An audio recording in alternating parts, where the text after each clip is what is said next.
All right, without further ado, it is Thursday. Let's bring in our all-star panel. Our Indianapolis correspondent and Mr. Cigar aficionado, Mr. Tony Katz. Welcome back.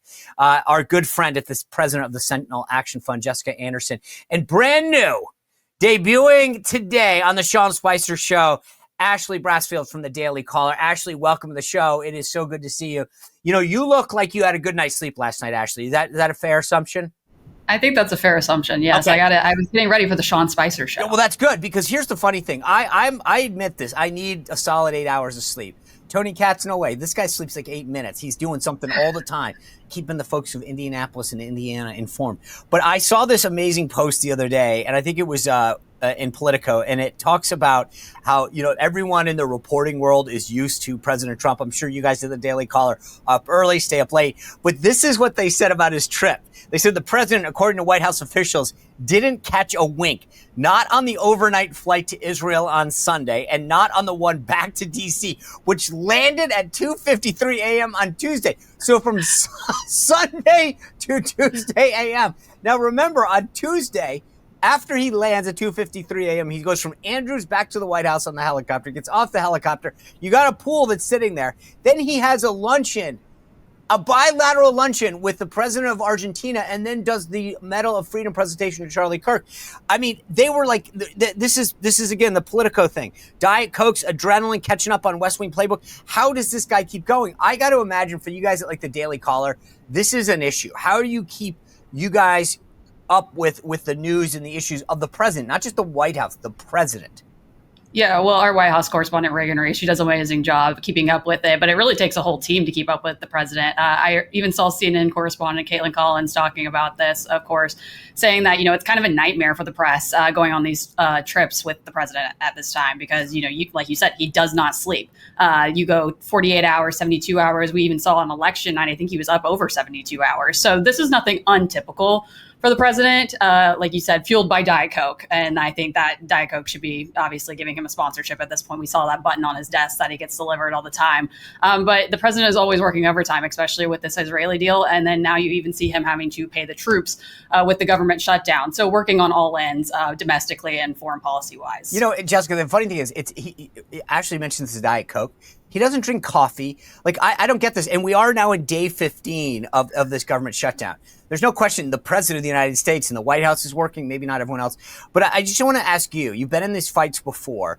When you look at what's going on at day 16, who, in your opinion, is winning the shutdown messaging war? Well, I'm actually so proud of the White House communications team and all of the comms that we've seen come from both Speaker Johnson and Majority Leader Thune, because Republicans are winning this shutdown. And that's not always been the case when you look at some of the historical shutdowns over the last, the two over the last 10 years. And I think it really just goes down to the facts of this shutdown. Democrats have now voted 9 times to keep the government shut down. That's on them. It's not on Republicans. And it's even worse when you realize that the bill that they are voting against, the funding levels in that bill, they have previously supported 13 times. So it's not like this is new information. It's not that these are new funding levels. These are things that over 13 times Democrats have previously supported.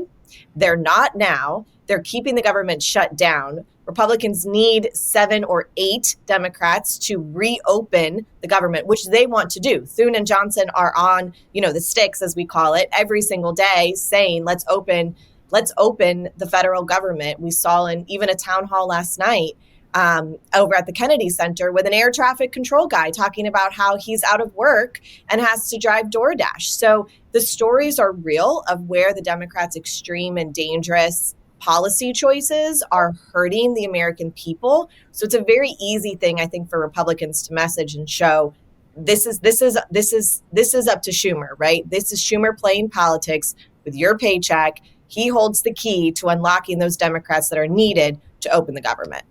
All right, I hate to interrupt this conversation, but tonight, if you are looking for a great night's sleep, I'm going to help you big time. I switched over to Boll & Branch sheets, and my goodness, they have made a huge difference. They are so comfortable to get into every night. I love them so much. I literally ordered a second pair the other night and paid for them myself. That's how great these things are. And you can join me as well. The thread count, the quality is unbelievable. There's a 30-day guarantee, so you literally have nothing to lose. If you want a better night's sleep, it starts with your bedding. Go to bollandbranch.com/Spicer to save 15%. That's BOLLAND branch.com/Spicer for 15% off and free shipping. bollandbranch.com/Spicer for a great night's sleep. All right, back to the conversation. It's not time to go to sleep just yet. Tony Katz, you're the one of the four of us that's actually not in the Beltway. In Indiana right now, when you walk around, I would just ask, do people know the government shut down? And I'm saying that seriously because most people. There's polling to that. There's polling like 25% of America has no idea that there's a shutdown, and it was up from the week before. We've gone on an extra week, and more people are unaware that the government is shut down. Life hasn't changed for people. Maybe you've got a distant cousin. Maybe you heard about a neighbor who isn't getting paid, but in the main, no one is paying attention to the shutdown, and that's why it's working so poorly for the political left. No one's paying attention, which really is a conversation about how the media saw this shutdown happening from the beginning and realized it was a loser. If they thought it was a winner, name your cable outlet du jour, they would be talking about it. Name your newspaper du jour, where we still print newspapers, they would be talking about it. It would be front page, it would be aggressive. It isn't the story. And the reason it isn't the story is because Chuck Schumer has once again missed the moment. Chuck Schumer is not a wartime consigliere. He does not know how to fight. He is not Nancy Pelosi on her very worst day, which may have been pointing and yelling at that reporter yesterday. We'll talk about that. It is an absolute mess for Chuck Schumer. And whether Ocasio-Cortez runs or not, we should be clear that the inevitability of Schumer's end as leader of the Democrats is upon us. Yeah. I think this is a really good point, Sean, because the political angle here that Schumer, I think, was trying to get at is he wanted this to be 2013. He wanted this to be the 2013 shutdown where he was out there, he's the Republican, right, advocating for changes on a clean CR.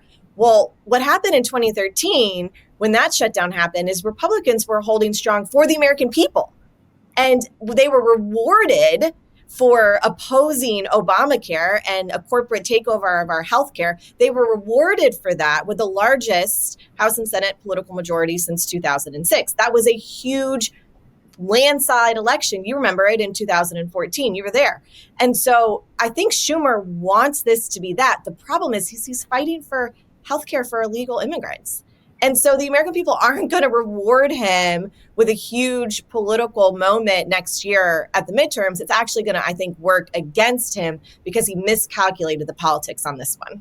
Yeah, and honestly, Sean, you brought up a point earlier about this No Kings protest. I've been talking to Senate, individuals in the Senate that are staffers for these senators, and they said that this might even go longer than the 18th that they're hearing now. So I think even this No Kings protest is not shutting the Democrats down even just till the 18th. I'm hearing even November at this point. Wow. Okay. Now I'm going to jump in because this is the second time I have heard this conversation that the No Kings protest is somehow a serious issue for the political left. And I would love for someone to give me the math on that. Why all of a sudden is the second No Kings protest? Don't get me wrong, it's laughable. I agree. But why is this a negative? What do you mean? Meaning that there's this idea that the No Kings protest is going to put an end to the shutdown. Oh, no. Okay, I can answer that. Because I believe that when they set this up, right? So it was a couple weeks ago. It's sort of like a party, right? Which is, okay, guys, we can't go home until the party happens. They told their base, we're going to have a big rally, right? And this is what I think Ashley is getting to. And there was this belief, I'm one of them, just to be completely honest, which was, okay, guys, we got them all riled up. They're all coming into D.C. to stay in the youth hostels. And we've got to make sure that they have it. Because if we solve the shutdown before then, they're going to be pissed off that they rented a youth hostel. And they Oh, so all right. I thought it was an idea of that somehow the No Kings protest would just diminish everybody. No. You're It's saying they're just keeping this falsely going. Yeah. It's like they can't get their it's like they can't get their deposit back. Yeah. Right. Hey, we already planned. We planned the No Kings rally. We already got our tents. We already paid the caterer. Right. We might as well have the food. Exactly. Well, right now you're in a PR stalemate right now, right? You have nothing really, forcing an end to this. You have possibly in November, the holidays, that could have an impact on travel for Americans. That's the only PR thing I can see coming up besides the No Kings protest. But obviously Democrats aren't worried about it. But Can I just ask this? This is, and I'm saying this in all seriousness.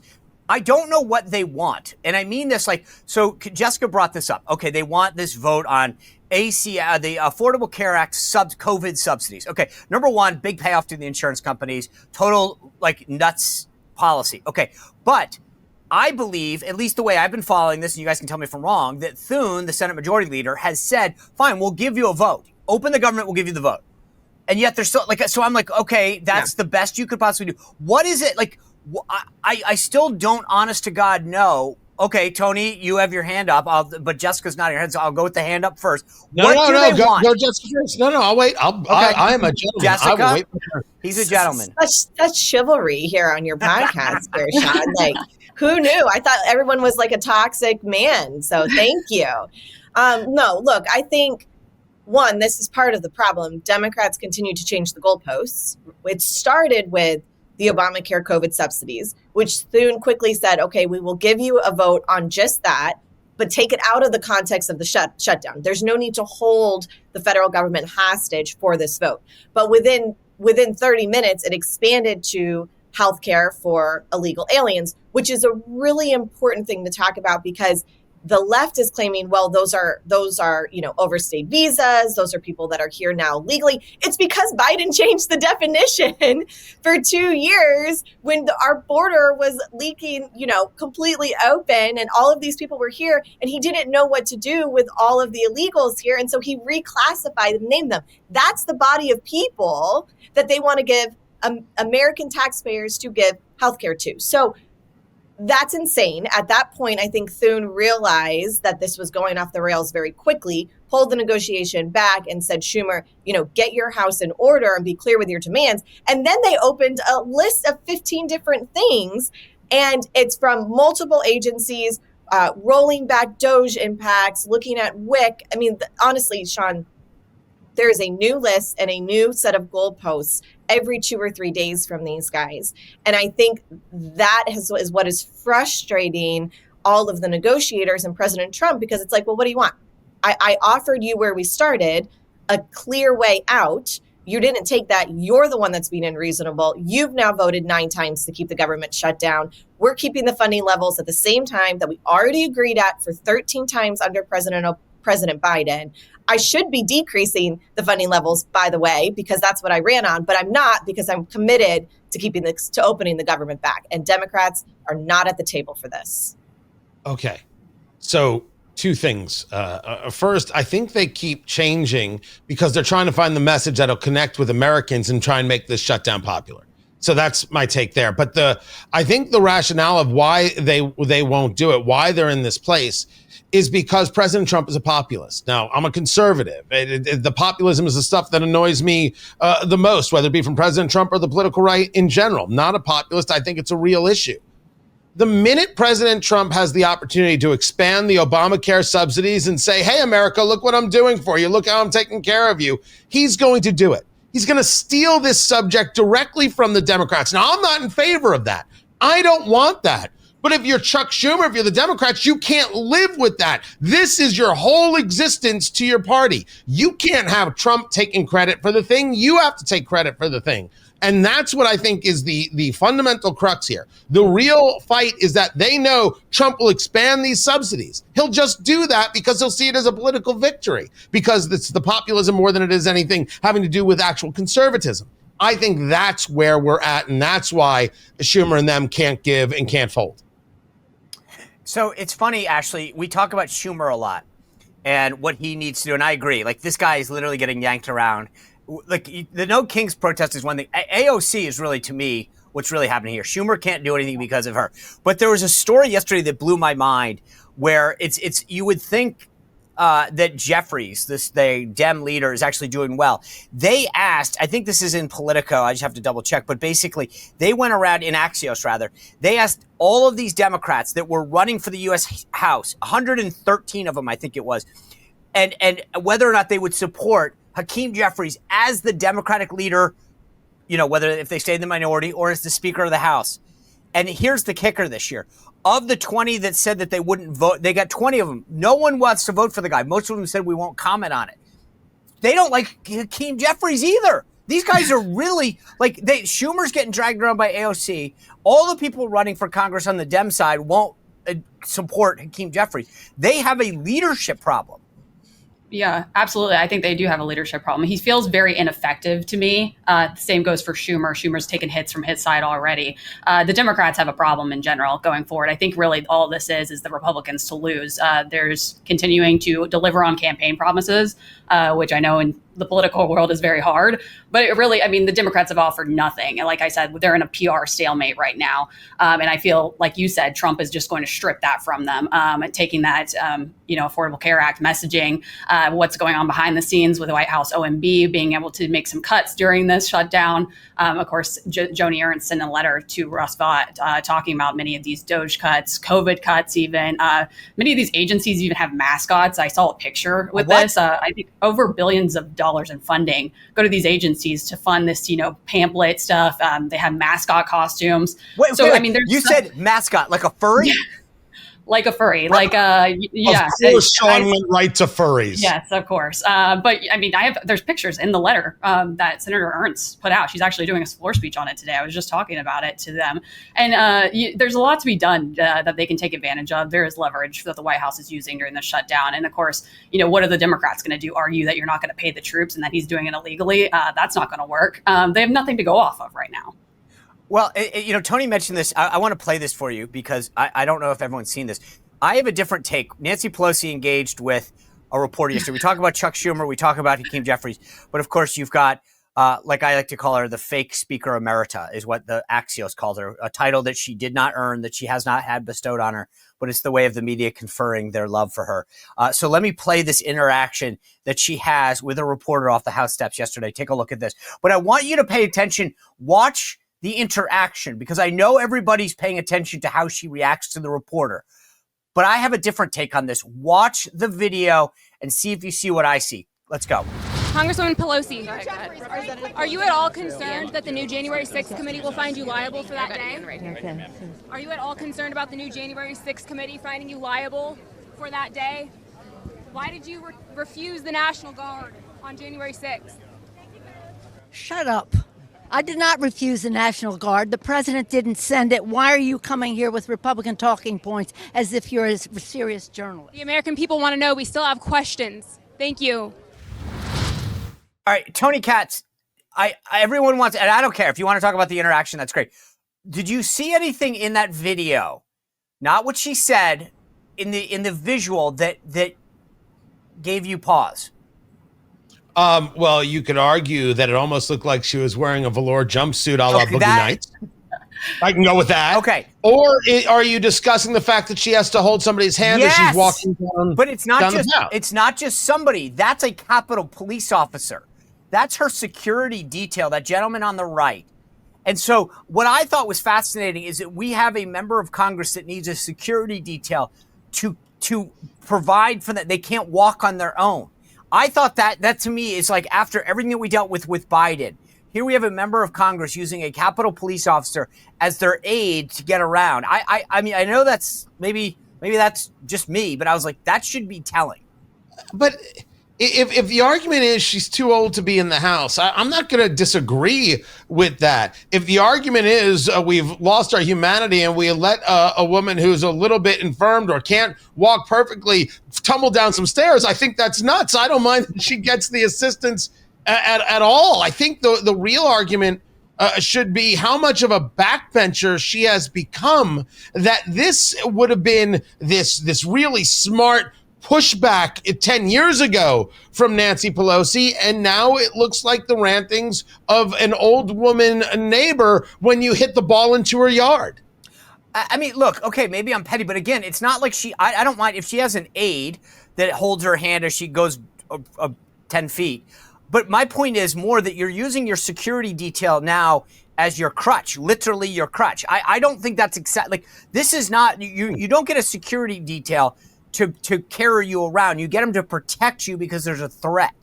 So maybe I'm being petty on this, Ashley, but I feel like that's not the job of a security detail. They're there to protect you, not to wheel you around. Yeah, not hold your hand. The one thing I saw in the video, of course, she had the voice inflection and the finger pointing. Yeah. But I also noticed the fact that her eyebrows don't move. But at the same time, you can't believe, that she's had this interaction with a reporter. But she's also had this interaction before. She said that a reporter was a good candidate for the alligator Alcatraz. Actually, I did a report on this also. So this is kind of a crazy time to see Nancy Pelosi coming out. We don't see much of her anymore, it feels like. But, obviously struck a nerve with her due to the finger pointing and everything. That reporter was obviously blasting questions at her. I believe it's a Lindell TV reporter. But yeah, it's quite the interaction, I would say. Yeah, kind of funny how they when Trump says something to reporters, they go, he's attacking the First Amendment. And when Nancy Pelosi, what did you say that she said that they should go to alligator Alcatraz? Yeah, they were asking about what she thought about alligator Alcatraz. Of course, this was actually using Alcatraz in San Francisco due to the fact that she represents that area. And she said that he would be a good candidate to be a prisoner there. So, okay. Yeah, apparently. Yeah, quite. Jessica, tonight is a debate in New York City between Mondami, Cuomo, and Curtis Sliwa, the Republican. I'm of the mind that it doesn't matter. Mondami is the mayor-elect, in my opinion, of New York City. It's over. The first thing, before we get into the debate, he went on Fox yesterday. Now, we're all in the world of media to some degree, or have been. I thought that was a high-risk, low-reward. Going on with Martha McCallum, and he goes on, I want to play you a quick clip, because she asked him, she held his feet to the fire. This is him talking about New York Police Department. Take a look. And I apologize because of the fact that I'm looking to work with these officers, and I know that these officers, these men and women who serve in the NYPD, they put their lives on the line every single day. I mean, look, I got to admit it. He did a good job yesterday. He went in there. He started to suck up because I think he knows he's going to win, and he's trying to make nice with the police. He's trying to make nice with the business community who are all scared because he's going to turn it into a socialist city. But ahead of this debate last night, does this guy have anything to lose, Jessica?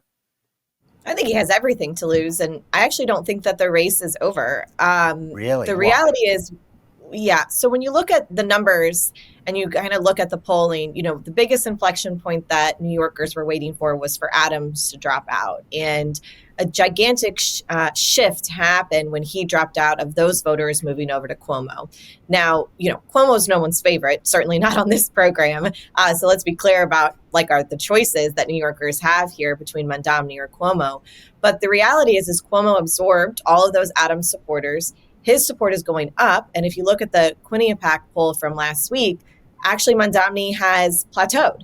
And so there's really no more vote share for him to capture, whereas Cuomo can capture Republicans that might be thinking they want to vote for Sliwa, but they realize that Sliwa can't actually beat Mondami, and they can hold their nose, close their eyes, do their civic duty for the city, and vote for Cuomo. And it's a sacrificial vote, right? It's one that says, I'm not voting for you, Cuomo. I'm voting against Mondami because of everything that he stands for, from government-run grocery stores to free buses, high taxes for the middle class, working class, his anti-Semitism. I mean, it's actually a very, very long, dangerous list of his policies. And I don't think any, so-called apology tour on Fox or really a debate tonight is going to soften his views. We know exactly who he is. He is a socialist, and he has no government experience, and he has absolutely no business running the greatest city on this earth. So I think really this race is going to come down to whether or not 15% is the number, Sean, 15% of Republicans need to swap their vote from Sliwa to Cuomo. If that path opens up, then you've got Cuomo that has to bring in at least another 38% of Democrats that voted in the primary for Mondami, or they stayed home. And that's a huge chunk. It's just under 1 million. So I think we've got a lot that might happen the next 3 weeks. I definitely see why a lot of people think it's over. But look, you and I have been through enough of these elections. It's not over till it's over.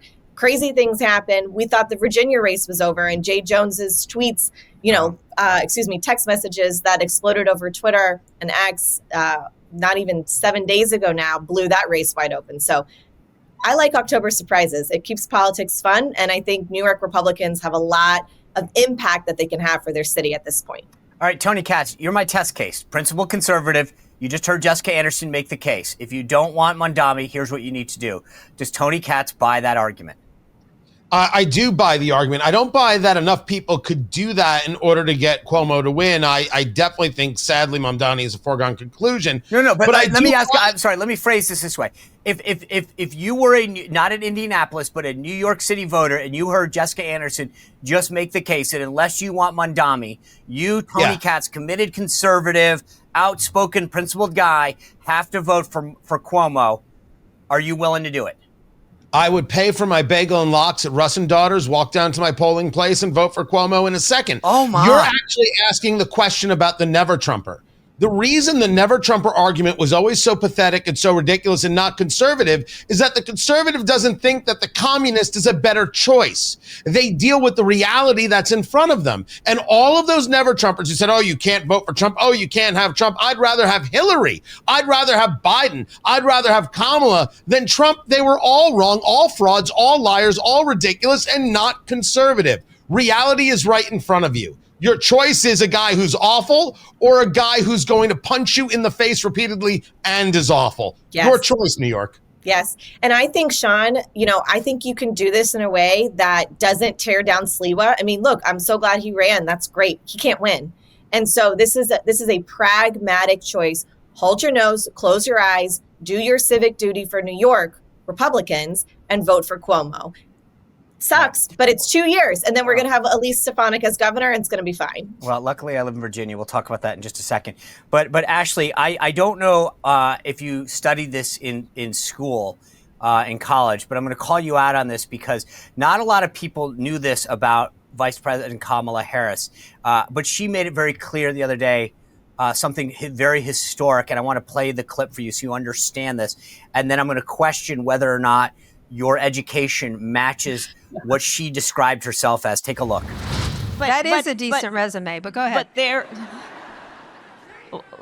Well, some people have actually said I was the most qualified candidate ever to run for president. I like the some people say. Very nice, but go ahead. I'm just speaking fact. Yeah. Now, actually, that's a fact because she said it. So I don't know if you know that, but she was, according to her and some people, the most qualified person ever to run for president. Now, the irony I found in that is that her own boss, Joe Biden, had been vice president for 8 years, the chairman of the House Senate Foreign Relations Committee, the chairman of the Senate Judiciary Committee. I mean, not to mention Dick Cheney had been chief of staff, congressman, defense secretary. I mean, but do you agree that she probably was the most qualified person ever to run for president? Well, does a career in government service really qualify to become president? I think that's the question. Of course, we saw Donald Trump, who had an entire business career, entertainment career prior, and no political experience. And guess who won? Donald Trump. So I think that's what I learned from that in the last 10 years. And, I don't think Kamala Harris and even nonetheless Hillary Clinton have had successful rates in being able to do that. And if you were so qualified, why didn't you win?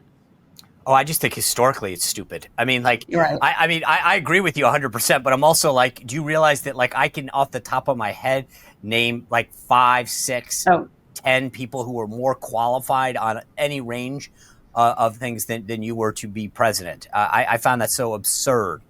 I could name living people that have more qualified currently, not just past presidents that have passed on now. I think she thinks she's qualified because she's a woman. In her psyche, it's so built in that her qualifications are because she wanted to be the first Black woman president. And therefore that made her qualified in her mind. I think this is more of that just seeping in. Also, why is she still doing press? I thought she said she lost terribly. Her book flopped. She's not running for governor of California. Why are people still paying to go see her? It's very confusing. Yeah, I agree.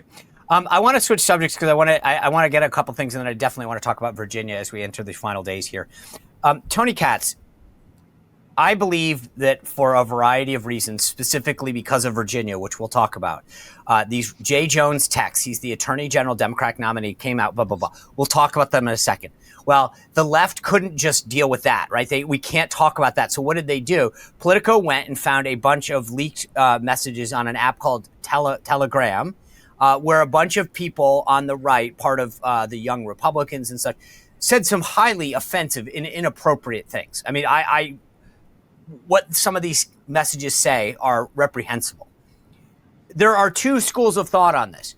There's the J.D. Vance school, which is, okay, Democrats, you want to talk about what a bunch of kids said on an app that's offensive, you go first and denounce Jay Jones.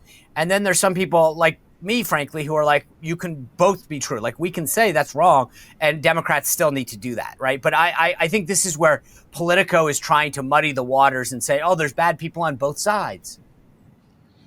First things first, J.D. Vance in his argument said he's not going to clutch his pearls when this thing is happening with Jay Jones and saying, I want to kill a Republican leader's kids. That is a fine thing to say. It's not fine to say that what was said here was in any way acceptable. First, these aren't kids. They're in their 20s, they're in their 30s, and they're morons. They're schmucks. And we should call them exactly what they are. And they're going to lose their jobs, and they're going to have to spend some time on the sidelines and then figure out how to be proper people and then get back into the world. This isn't something that's going to disqualify somebody for forever, because nothing disqualifies someone for forever. Mike Tyson raped a woman and then got a one-man show on Broadway and is in movies. So if people have these second acts in America. But the idea that people like Matt Walsh even said, why are you piling on these guys? What's wrong with you? Republicans always go after their own. You don't want me to notice that they're morons? They're morons. They're fools. They're ridiculous. Never mind just what was posted. You didn't think anybody was going to find that?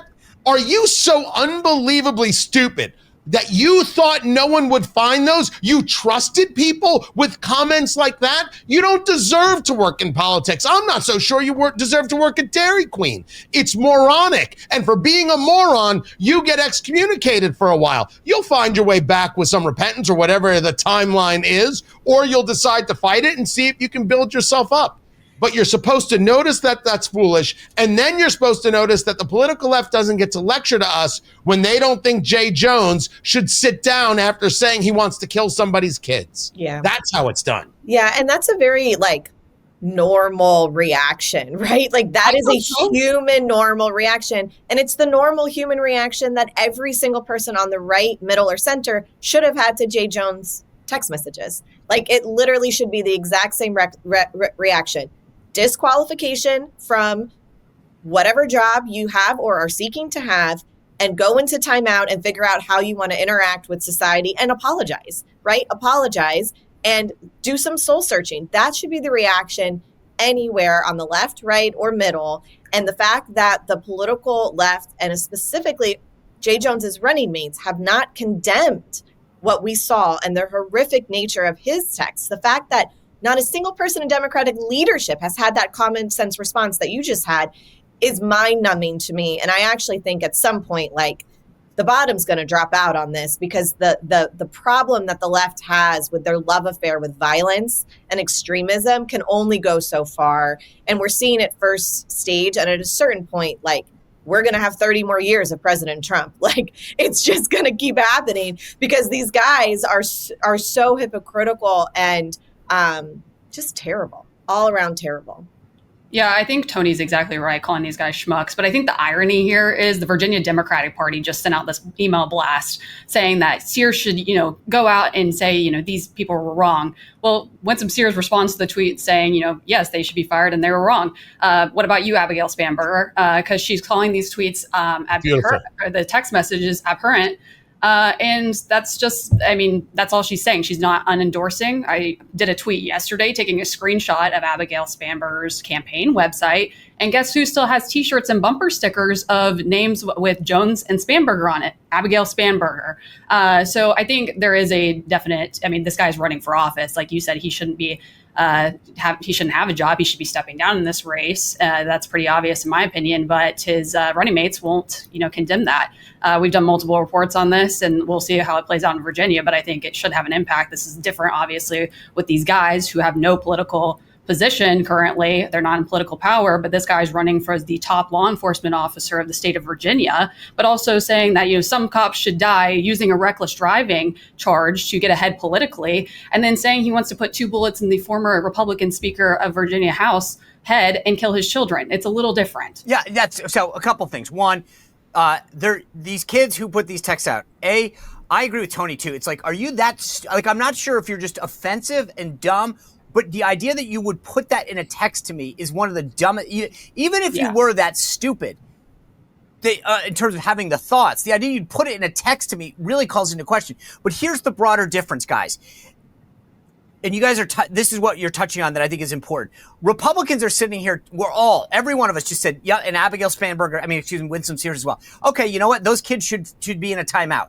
They should face some consequences for saying stupid, offensive things. But no one on the left is saying Jay Jones should be in a timeout, right? That's the problem. And let me just put out, this is the dumb. Jay Jones puts this tweet out. He says, as the father of 2 young boys, I know what it's like to feel the squeeze of grocery prices every week. I'm running for Attorney General to protect the pocketbooks of people from rising costs, whether it's utility rates.